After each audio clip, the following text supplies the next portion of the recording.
I don't know about you, Joe, but this is a very difficult exercise. Looking at the top 24, I had at least a few guys that I was like, they need to be in there, but I was like, what, they need to be in there. And it was, I mean, I almost kind of wish we had a top 40 because I just don't think it does it justice because there are so many good receivers. And it's like, how do you fit them all in there? I'm sure many of those who are going to be tuning in are going to be getting those tomatoes ready to throw them at our way because there are so. I mean, honestly, there's so many different combinations of receivers that you could have here in these 5 tiers. Yeah, there really is. I did have a struggle into like who to leave out and who to include. That was tough for me as well. So let's kick it off with tier number 1. Who do you got there?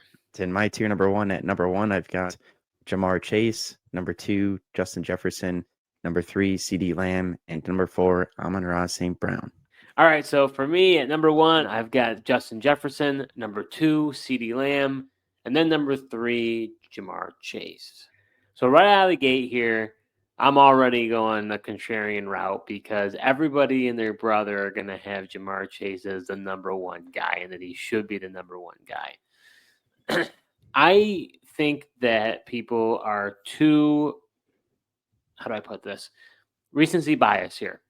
I understand I think he had what they called the triple crown, right? He led the league in receptions, receiving yards, and receiving touchdowns. He had a heck of a year. There's no doubt about it. 127 catches, 1,708 receiving yards, and 17 touchdowns.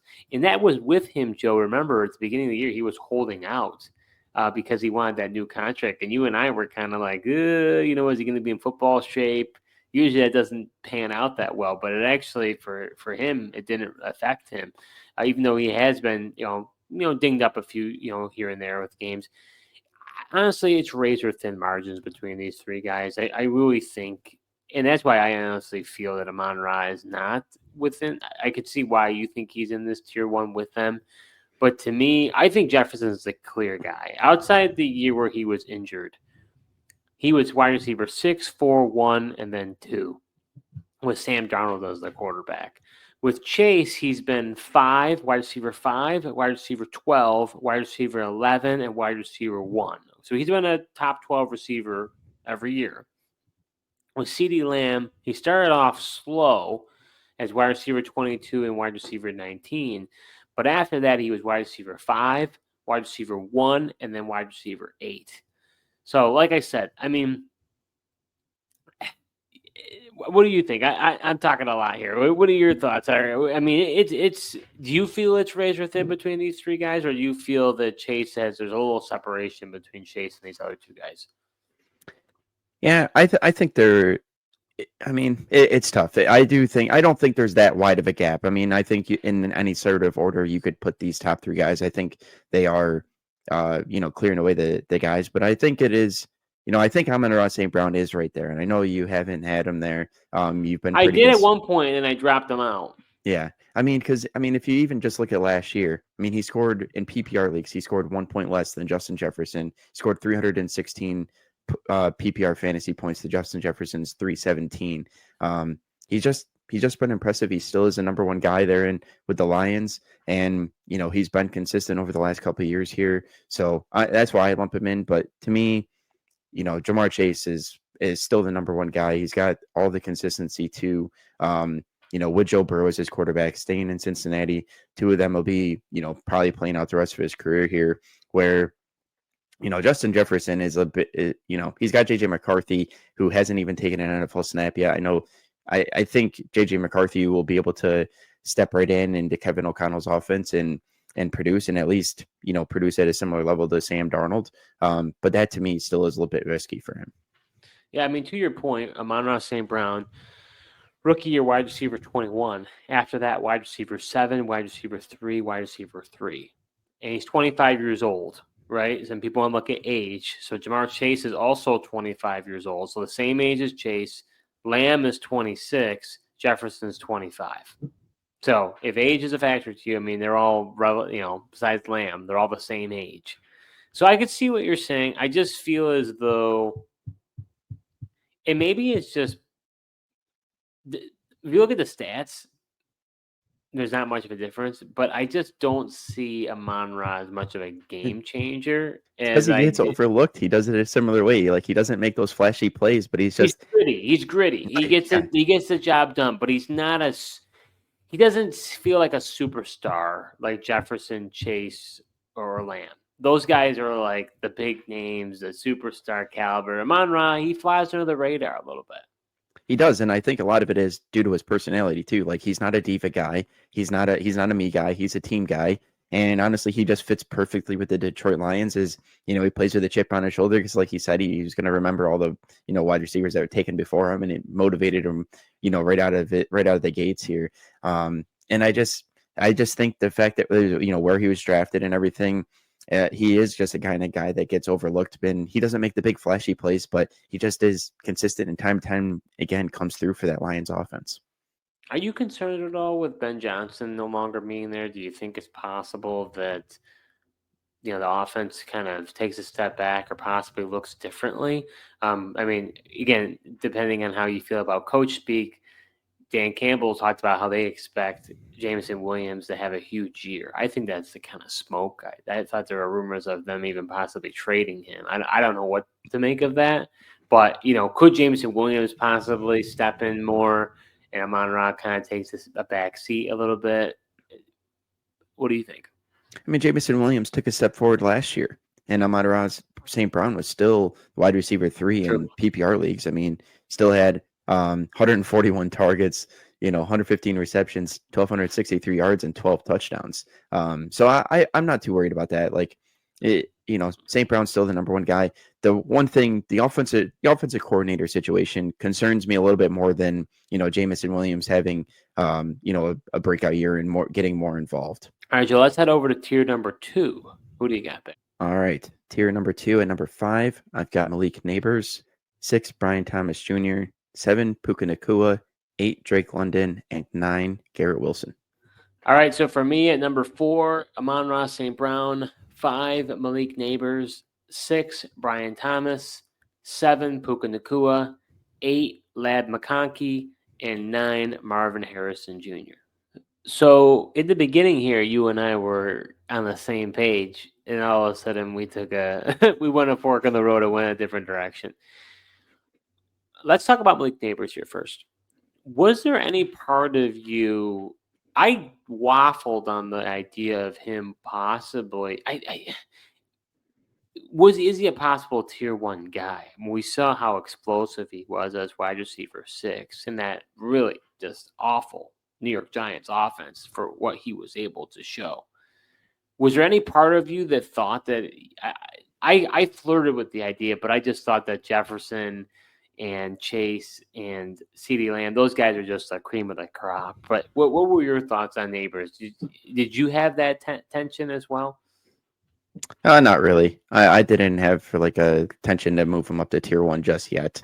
I'd like to see a little bit more from him. Obviously, he had a really good rookie season, but I also just don't know how the Giants quarterback situation is going to shake up here. Does Jackson Dart just get the start right out of the gate, or is it Russell Wilson, Jameis Winston? So I think just the kind of the questions at the quarterback position, gave me a little bit of pause there.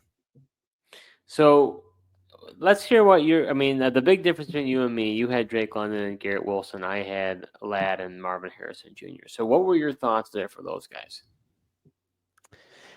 Yeah, I mean, no surprise. I mean, that you had the two guys that you do there. I think it's similar to what we've had before, but I'm higher on Drake London. I think, he's going to continue off of the year that he had last year. I think with Michael Penix Jr. in his second year, I think London continues to perform, build off of last season, and if not, even have a better year this year. And then with Garrett Wilson too. I mean, the talent's all there. We'll see what happens with him. I think Justin Fields could actually, help him. Former Ohio State teammates in college, see how that connection, continues to grow and build in the NFL here. See, I don't know, and I'm going to be in the minority on this, but I don't understand why people are that excited about Drake London. He was wide receiver 31 in his rookie year, wide receiver 37 in his second year. Last year was wide receiver 5, so he definitely took a leap up, but that was with Kirk Cousins as the quarterback. Michael Penix only played a few games towards the end here. Yeah, but I mean, Michael Penix is an upgrade over what Kirk Cousins was putting out I there. don't know about that. I do. Maybe he's an upgrade for the Atlanta Falcons offense, but not necessarily Drake London's production. I mean, Kirk Cousins has always carried a wide receiver one throughout his time and being in the NFL. So I don't know if that's necessarily true. Yeah, but Kirk Cousins isn't playing like Kirk Cousins anymore. Wait. This thing fell out of my pocket. I can't have that happen. What was I saying? Saying how Kirk Cousins routinely supports a number one guy. Yeah, I mean, Kirk Cousins has routinely supported a number one guy. You can't say that about Penix. We don't know that yet. Yeah, but I mean, if you look at, how the season ended for him, I mean, in terms of like targets and receptions, and this is with, Michael Penix quarterback. Yeah, let me hear it. Last two. So Las Vegas, I think, was that the last game Kirk Cousins played in Week 15? I think it might have been. That sounds about right. Well, you could look at the box score. What does the box score say? Well, I'm just specifically looking here at Drake London, but at least, last 3 weeks potentially 8 targets, 5 receptions for 59 yards against the Giants. Nothing too crazy there. But then the last 2 games against Washington and Carolina, against Washington, he had 13 targets, 7 catches, 106 yards. Then he had a big game against the Panthers last week of the season, 18 targets, 10 catches for 187 yards and 2 touchdowns in that game. That was the shootout. That was the shootout game. Yeah. Right. That you are hanging on to that week 18 game. Not really. No, I'm saying anybody who thinks that London's going to. Okay. If you're thinking that London is going to be, a lot of people think he could get into that next tier, and if they think that's going to happen, they got to expect that he's going to be putting up these type of numbers and just be that dominant. Look, I view Michael Penix as an upgrade to Kirk Cousins at this point of Kirk Cousins' career. I mean, there's a reason that they bench this guy, and he's now the backup, and the Falcons are stuck with that. I think Penix is an overall upgrade, and like I said, I think Drake London has always had the talent. I feel like quarterback situation in Atlanta has always kind of held him back, and I think with Penix that he definitely could take the next step here. Well, I mean, one thing that will be going for him is I think he really has a wasteland of other options. I mean, they want to use Darnell Mooney. I mean, heck, they used Ray McLeod all this much last year. Kirk Cousins did. I understand. I'm talking about the offense in general, though. Right. Like, what options are there at his disposal? I honestly think Kyle Pitts could very well get traded. I think the Falcons are absolutely done with him. I don't think he's in the final year of his contract. He's already dealing with a foot injury or whatever. I think he's just got to go somewhere else. I just think him and Atlanta are just not a good combo. So at that point, he could get hyper targeted. That to your point, he could get hyper targeted. As far as Garrett Wilson goes, again, similar story. Wide receiver 21, wide receiver 26, wide receiver 10. He did take a jump this past season, but of those years, he hasn't done that. He hasn't been all that impressive. Whereas I don't understand for you where it comes to Ladd. I mean, Ladd was wide receiver 13 last year. We saw what he did in that playoff game. I think Ladd McConkey could really just take this next step with this offense and Justin Herbert. We saw the chemistry at play. And then Marvin Harrison Jr., I get he was wide receiver 30, and that's really a disappointment for him. But the potential, if we remember what this guy was last year when we were talking about rookie drafts, he was crowned as this guy that you got to have. And just after one season, people are ready just to throw that away. I think he's still – now, if he doesn't do it this year and it doesn't work with Kyler, now I'm revisiting the conversation. But I can't not have him in this tier. I have to – in my mind, he was a blue-chip prospect that people were expecting what Malik Neighbors did last year. We were expecting Marvin Harrison Jr. to do. So to me, I'm not willing to let him go just yet. Yeah, I mean, he didn't even do what Brian Thomas Jr. was able to do last year in his rookie year, and Brian Thomas Jr. didn't even have as good of a quarterback. I mean, Mac Jones made him look very good with the Jacksonville Jaguars. I don't know, Marvin Harrison Jr. Man, I I don't know how to. You He had was, him high before, though. and well, that was as a If we look rookie, at but then that was it. That was before I got to see him play with the Cardinals, and it just was a disappointing year. And it just, I don't know. It's tough for me to just take that away. And I don't know if I don't. I'm not a Kyler fan either, so I don't fully trust Kyler to, but make Kyler him has this. supported Hopkins in the past. I know, but that's the thing, and that's what we're looking at. And I was just like, maybe that's just wrong. Like, maybe that just we shouldn't compare him to DeAndre Hopkins and look at that situation and just think, Kyler can support a guy. Maybe it was just DeAndre Hopkins effect.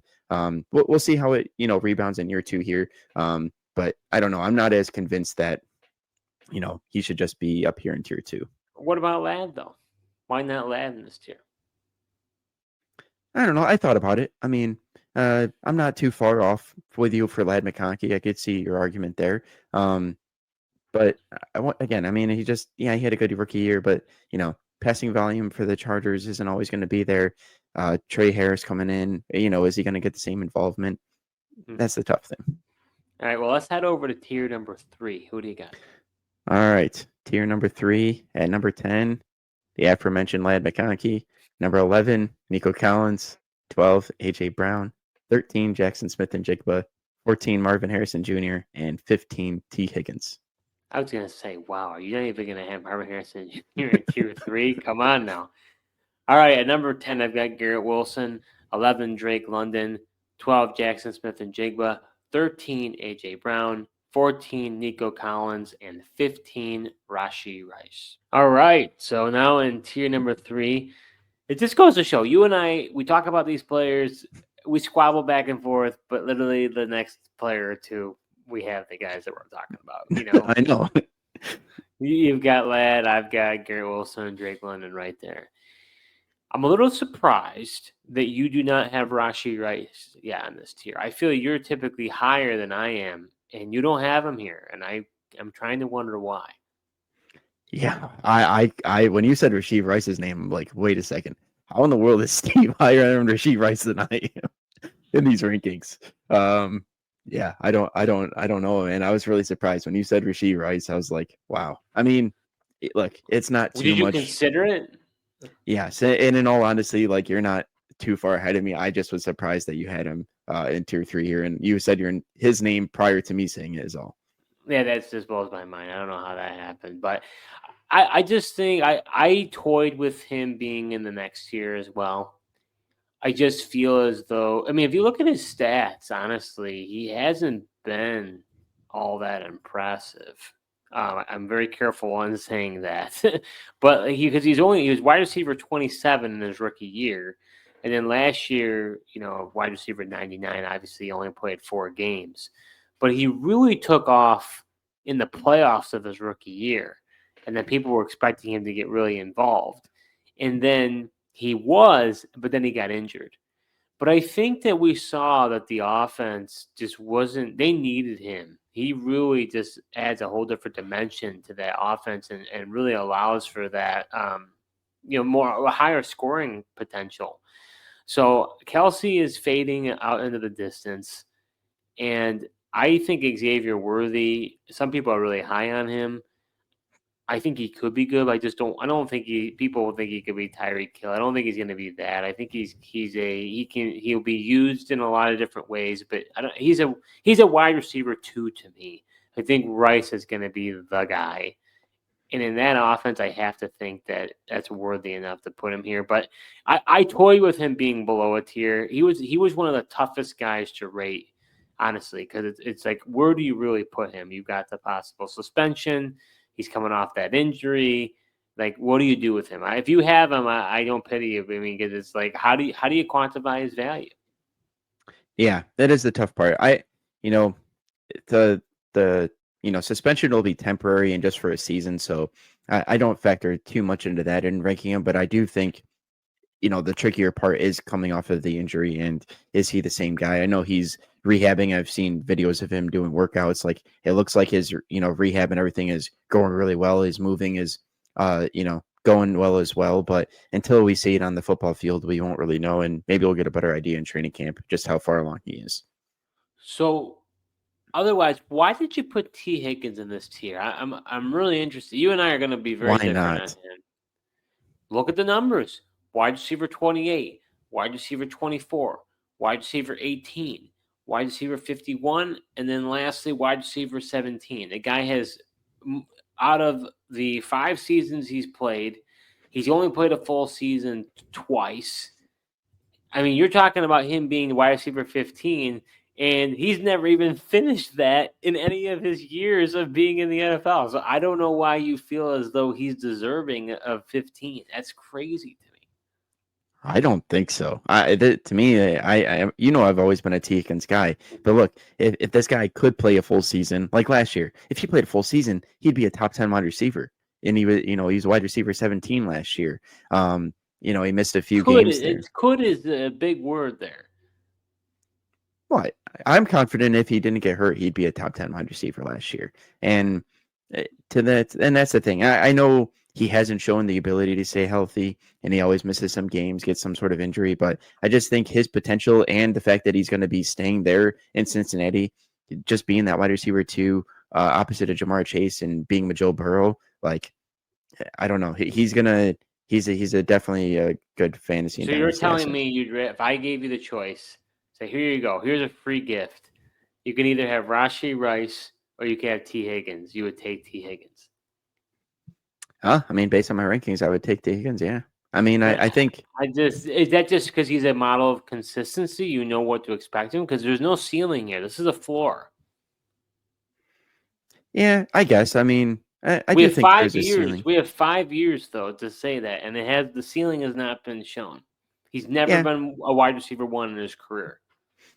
Sure. I mean, we haven't, not to say we've seen it out of Rashee Rice. I know he was, he played 3 games last year, was really encouraging to see that. But I think the sample size isn't big enough, and we see the potential with Rashee Rice. We've seen that T. Higgins is never going to happen. I don't know if it'll never happen. He also hasn't. Look, Joe Burrow's been injured quite a bit while he's been there. He gets injured himself, so we haven't. If we could ever get a full season of him and Joe Burrow, and that in a Bengals offense that passes a lot more than the Kansas City Chiefs offense does right now. I do think they're. Maybe he hasn't reached the ceiling yet. Interesting. All right. Well, before we go to tier number 4, any other thoughts? I don't think so. That was you being higher on Rashee Rice was the big takeaway to me. Yeah, the only other thing, I mean, I had Nico at 14, you had Nico at 11. I'd be curious to see, with the new offensive coordinator, I believe, right? They got new guys because they got rid of Bobby Slowick. So they have a new offensive coordinator, and them drafting Noel and Christian Kirk, and they've also now draft Higgins. I'd be curious to see, does he still get the volume to keep him in this spot? I struggled with him a little bit. Yeah, I think he's clearing the way, the number 1 guy, and still has the rapport with CJ Stroud as well. I don't see that changing. What about JSN with Darnold? Does that concern you enough? No, I mean, look, Darnold's shown last year that he could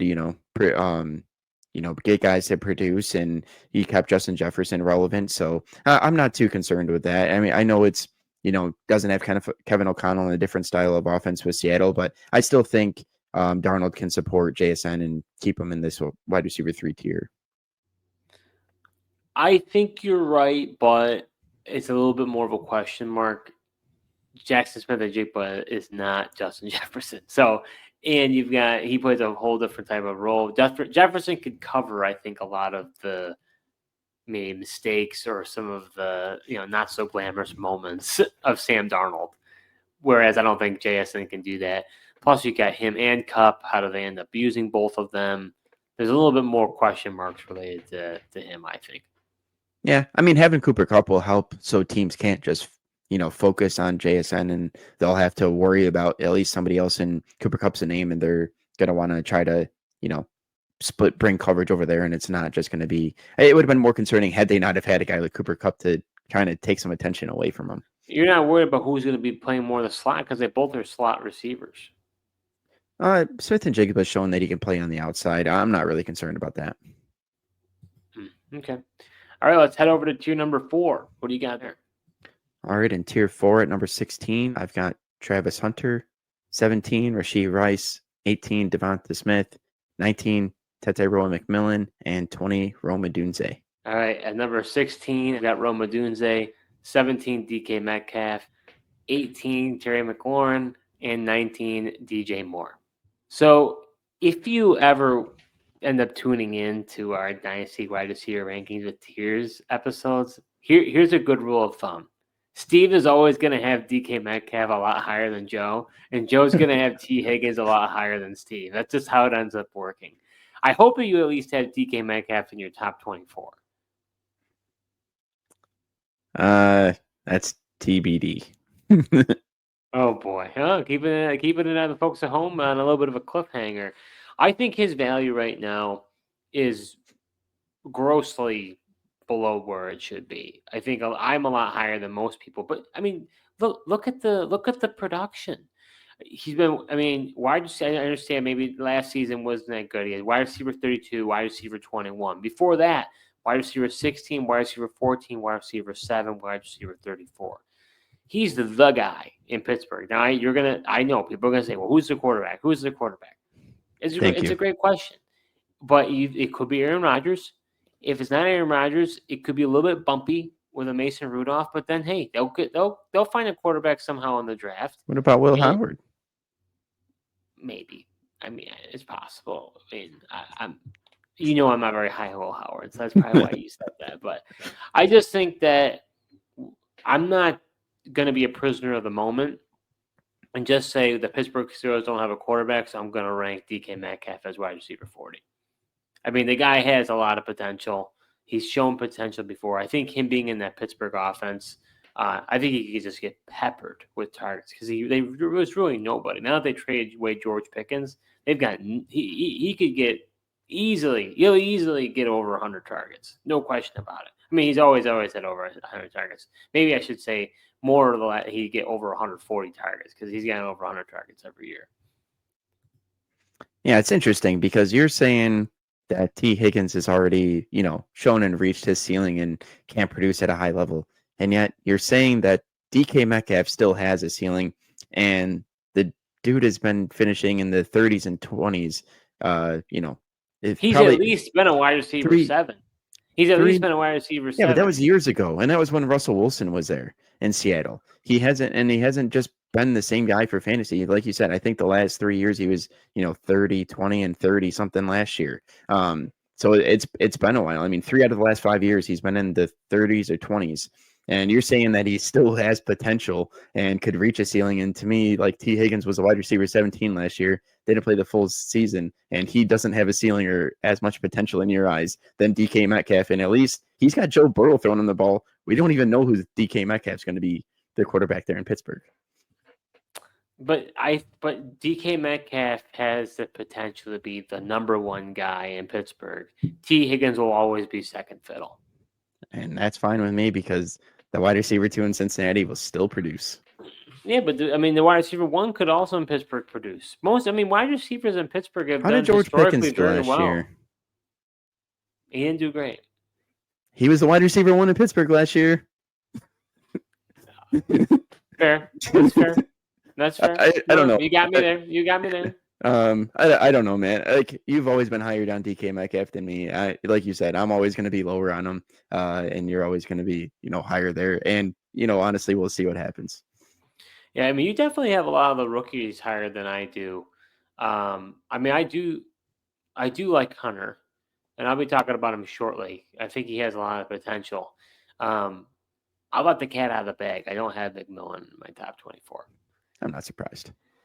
I was going back and forth on it, and I highly considered it. But for me, it was one of those things where it's like the positive was I think he could be a number one guy in Carolina, and to me, there's that upside and that ceiling.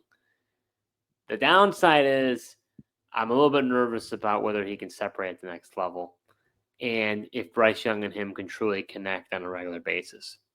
So that's what ultimately is like, I can't keep him in the top 24, but I was debating it. Well, I'm glad to hear that you were at least debating him. Oh, I definitely was. There was no doubt about that. But the other guy here, I also had a difficult difficult time placing was Rome Odunze.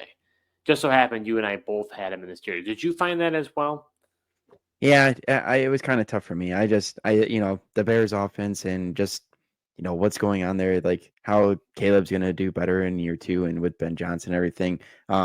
Obviously he was a guy that he does, he's got the potential, liked his skill set, coming into last year. But with DJ Moore there too, it's just, he was a kind of a tough guy to rank. And I really didn't like the Luther Burden selection. I mean, for him Yeah. or Colson Loveland. I mean, now you're talking about a lot of mouths to feed. I mean, can Rome Odunze have a lot of volume? I'm not so sure. I mean, I'd feel a lot better if DJ Moore wasn't on the roster, but they recently gave DJ Moore an extension, so I don't think they see him going anywhere.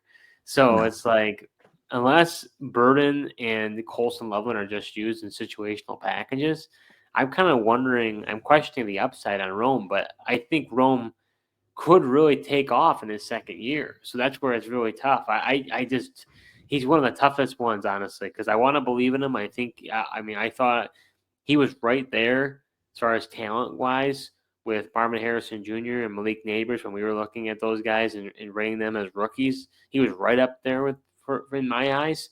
But obviously, he didn't have as good of a year last year. Yeah, he didn't. And, mentioning Luther Burden too, I think that will play a factor. I think Burden could be more of a situational guy and maybe it's certain packages he's in there. So, but Loveland, I do think, obviously, will eat up some targets that won't eventually go into Rome Odunze for sure. All right, Joe, let's head over to the last tier, tier number 5. Who do you got there? All right, tier number 5 and number 21, I got Mike Evans, 22, Terry McLaurin, 23, Zay Flowers, and 24, Xavier Worthy.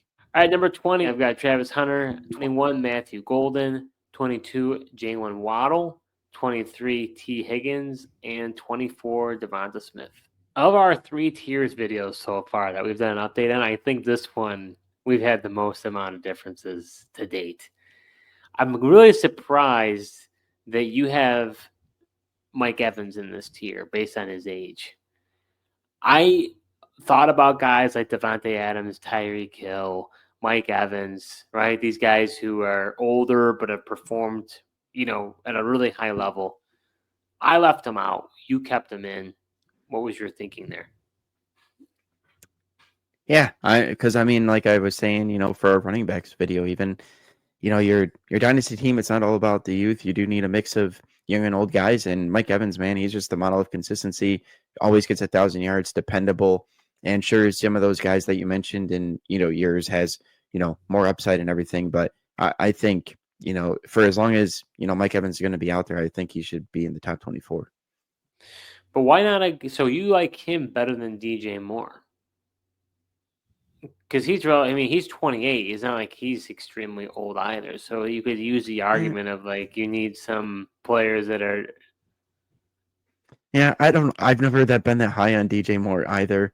In just one of those situations, like there's a lot of options in Chicago. Not to say that there's not a lot in Tampa Bay, but Mike Evans is just the clearing the way, the number one guy. I don't know if I can say that for DJ Moore in Chicago.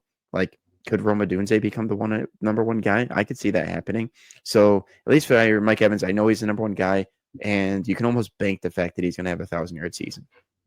Yeah, I looked at his production. It's just tough for me. He's wide receiver 16 last year, wide receiver 6 the year before that, wide receiver 24, wide receiver 18, wide receiver 23, wide receiver 16. His rookie year is wide receiver 39. So he's been pretty good over his career, but there's a lot of mouths to feed in Chicago. A lot of mouths to feed in Tampa too. He was a tough one. I'm with you. I'm not over the moon about DJ Moore either. I just felt like he fit somewhere in this top 24. I was just figuring out where to put him. Yeah, it makes sense. Like I said, it was kind of tough. He was one of the guys I was toying with. Do I include him or not? Obviously, we said it was kind of you got to draw a line somewhere, and figuring out where to put these guys. And he was one guy. Along with I'll, let the audience know if they don't recognize here. DK Metcalf's not on my list either. I didn't include him either. Was he in the conversation? DJ Moore was more in the conversation than Metcalf. One guy I'm a little surprised you don't have on here, and I almost, believe it or not, I had him in tier 4, and I was like, no, that's too much. I got to move him around in tier 5. Was Jalen Waddle.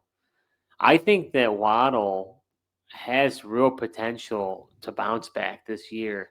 And Tyreek Hill I will tell you right now, Tyreek Hill will not be on that roster next year. And Waddle will have a real opportunity to be the number one option in Miami. Now, I know the last 2 years were rough. He was wide receiver 46, wide receiver 34. I can't really explain why that is, other than the fact that maybe he just wasn't right because he played 15 games and 14 games. But before that, he was wide receiver 8 and wide receiver 13. So I really think Waddle has, and he's young too. He's only 26 years old. So I think he has a real opportunity to step into that role. And I'm shocked you don't have him in this top 24. Because I'm just worried the guy can't stay healthy. I mean, that's the biggest thing. But He T. Higgins just can't stay healthy either. yeah, but T Higgins is on a better offense. I don't know what to do with the Miami Dolphins T. offense Higgins either. has missed more games than Jalen Waddle. I mean, that's fair. I mean, I You're saying understand he that, can't but stay healthy, but he can't. in that logic, then Higgins can't either. But that doesn't Okay, bother fine. you. So neither one of them can stay healthy, but I trust Joe Burrow and that Cincinnati Bengals offense way more than I trust Mike McDaniel, who's on the hot seat for Miami. Tua, is he going to be the guy there moving forward? I understand you're saying Tyreek Hill is going to not be the number one guy. I don't think Jalen Waddle is the number one wide receiver in the NFL either. That's part of it. I think he's a number 2. And depending on who they have as the wide receiver 1, I don't know. Waddle's the guy that kind of concerns me. I get it. I see the potential. He's fast. He's a good route runner. He's a perfect fit for that offense. But he's just, to me, he's risky and kind of scary. I think what I'm learning from you in this episode is that you're under the mindset of what have you done for me lately, and if you haven't done much, then I don't have any need for you. Yeah, I mean, but there's also a certain point too where like potential, that word can only be there for so long. And everyone just been saying the potential's been off the charts for Jalen Waddle. And is this gonna be the year? Is this gonna be the year? And just, we just haven't really seen it come to fruition. And like I said, that Miami Dolphins offense scares me, and just the instability of Tua, and his ability to stay healthy too. And if he goes down, I mean, we've already seen like that equals, you don't want anyone on the Miami Dolphins offense. He's the guy I'm buying the dip. I really am. I don't know. I understand your concern about the guy, but he's an explosive player. He can do, a lot with a little. I like him a lot. I think people are way too low on him. I think this is a great opportunity to buy low.